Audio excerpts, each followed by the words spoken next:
In modern tabletop RPG groups, there is this notion that TTRPGs should be about storytelling. It's the narrative, the story, that matters. The ideal gaming system then becomes obvious. A player states what their character should do, the GM sets a difficulty number, the player rolls a d20, and then the action either succeeds or fails. There is a certain beautiful simplicity in this. No classes to dictate how you should play, no attributes to artificially label your character, and no skills that would limit your options. You can build any character you want, any concept you want. Your and your GM's imagination is the limit. You don't even need precise difficulty numbers. Is it easy? Roll 5. Is it average? Beat a 10. Is it hard? Well, 15. Are you a part-time inventor, part-time stock trader, and would like to research some gunpowder? No problem, though even for you it will be hard, so roll against 15 for this week's experiment, and if you fail you can try again next week. The barbarian bouncer in the party doesn't even need to roll, he would automatically fail. See? Simple. So why don't we play our games like this? Well, I used to. I used to think that game mechanics and dice only distract from the art of story making, that the pinnacle of the medium is a group of friends just making shit up. You know, like Microscope. That all changed with a now deleted video by Matthew Colville about the climax of Critical Role Season 1. So let me recreate the argument for you. Do I have a ring? Fuck yeah! Would. Is it worth it? Keep him here? 16. Yeah, he's running away. Yeah, he's trying to run away. 16. Trying to teleport away. Cynthia beings try to get away when you're done. Okay. 26. Are you trying to counterspell? I'll counterspell. Okay. Oh, shit. Never mind. What level? 9. Oh! Oh! This is Sam, counterspelling a teleport that would otherwise allow the BBEG to escape from the final battle of the campaign. Indeed, the players are winning by this point, and the other player characters can dish out enough damage to kill the boss, but only Sam's character can stop him from fleeing. It is the moment that changed my approach to game design forever, but I think it needs some background so you can understand what's going on. You see, in this campaign, Sam played a flamboyant gnome bard, always doing silly things, kind of like Sam, and always cheering up the party, whereas Liam played a dark and serious half-elven rogue. In real life, Sam and Liam are, from what I understood, best friends, and they even had a podcast together. Pen and paper, Dungeons and Dragons, Dungeons motherfucker. and Dragons. We're doing D&D. We're going back to the 80s, and we're playing D&D with a group of dudes. With a group, well, maybe And one, girls. maybe one actual girl, which would really lend a lot of validation and legitimacy. It's true, to although us. it wouldn't be an authentic experience. Right? we wouldn't. Liam, 38. thanks for introducing me to Dungeons and Dragons. Do you like it? I'm getting to like it. I re-rolled this. And their characters had a certain dynamic, a beautiful contrast between a cheerful, childish attitude and a serious adult one. How the serious adult fails to understand sort of deep life lessons. How do you do it? How do I do what? How do you do it? You're risking your life as much as anyone in this group. You're almost dying every day. You're fucking smiling all the time. How did you do it? I'm kind of asking as Liam to Sam as well, but mostly as Vax Escalon. How do you do it? You almost died yesterday as well, or 2 days ago. Fuck. Well, Why do you do it? Vax, I don't know. I mean, I like you people, okay? Everything before this was not as good. This is better. That's why. It's very simple. You had a shitty childhood, didn't you? Yeah. We've all had our share of shit before we all met. Now we're together. We're a family. This is better. That's how I smile. It's better than it was before. That's it. Probably going to die in the next month. Yes, but it's fun while it lasts. I'm older than you. How much older?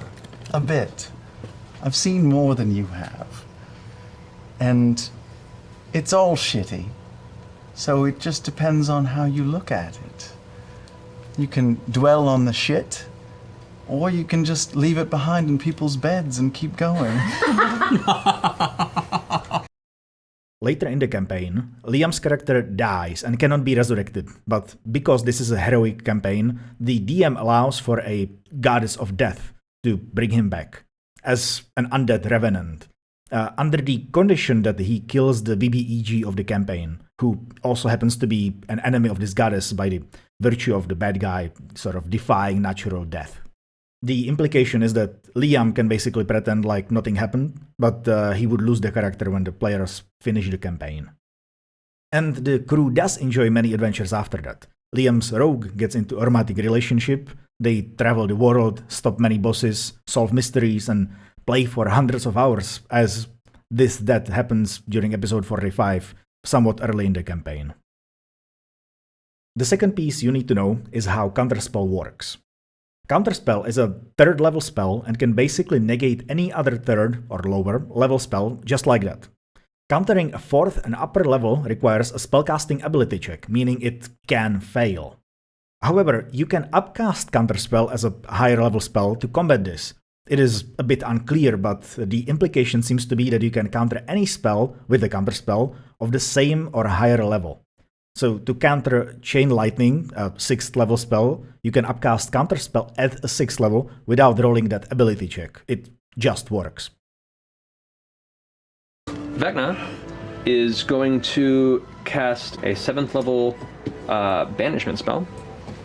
I would like both Pike and Grog to make charisma saving throws, please. Oh, but I counterspelled it at 8th level. Ooh.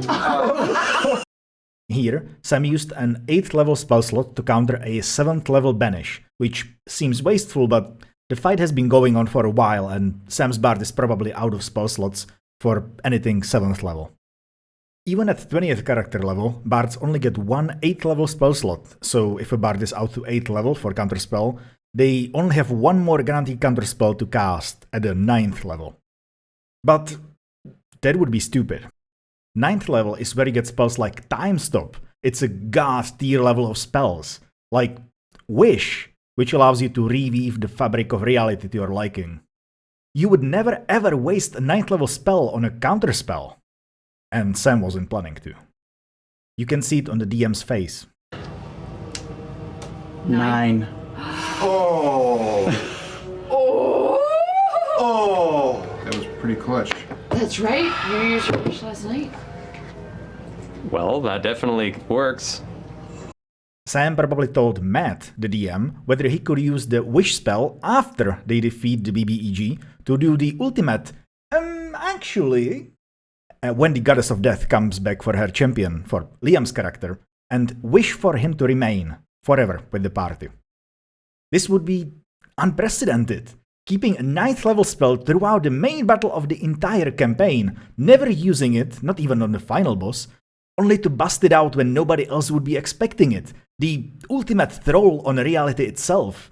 It would be Sam saving his best friend, Liam. And the tragedy is, he almost did it. Well, that definitely works. Oh, Okay then. I'm still gonna hit you. Go for it. Can I make? I was gonna say. Can I make a? Can I? I was gonna say that.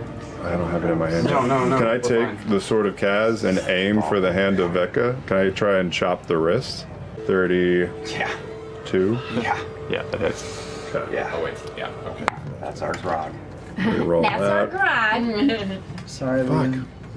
It's okay. Anybody got a camera so we can put this in the scrapbook later? I mean, yeah. Are you falling? No. Shh. It's okay. It's okay. It's okay. Don't worry about it. Don't worry about it. Sorry, bud. 33. Don't worry about Okay. it. What? The hand stay on? No. Don't worry about Hand it. stays on, yeah. Okay. Don't worry about it. Cool. Touches my You wrist. called shot All in right. his hand. It was hard to catch on stream, and even the other players didn't notice, but it made Sam break into tears. Quietly, hands covering his face. And, I mean, so would I. Having the impossible choice between saving the world and everybody in it and saving your best friend. And doing the only right heroic thing, even if it means hating yourself for it. This would have never happened in a simple RPG system.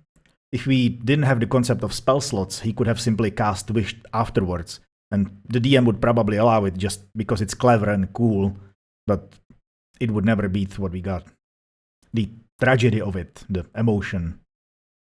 If you had a friend of yours hanging from a ledge, about to fall, and you were 30 feet away, you could just say, I run towards the edge and pull him up, and the DM would probably give you a number and you would have a chance of succeeding. The DM would never say, he's too far away, you can't even try. But in D&D, you are a halfling, and you have a speed of 25 feet. You got no potions left, most spells expended from a boss fight. You physically don't have enough movement to get to the edge to use your action to pull him up. It's the rules of the game, the laws of physics stopping you. You can't argue with the DM about the difficulty number, that it was too high. You can't try to convince them to give you an advantage or some plus modifier, or you can't use inspiration. You just can't. You can't argue with laws of physics. Your friend falls. And maybe that's where you start your career as an artificer. Maybe that was the point where you said, my tiny body shall not be a limitation any longer. It would have changed your character forever. It would have changed you, the player. And that is why rules matter.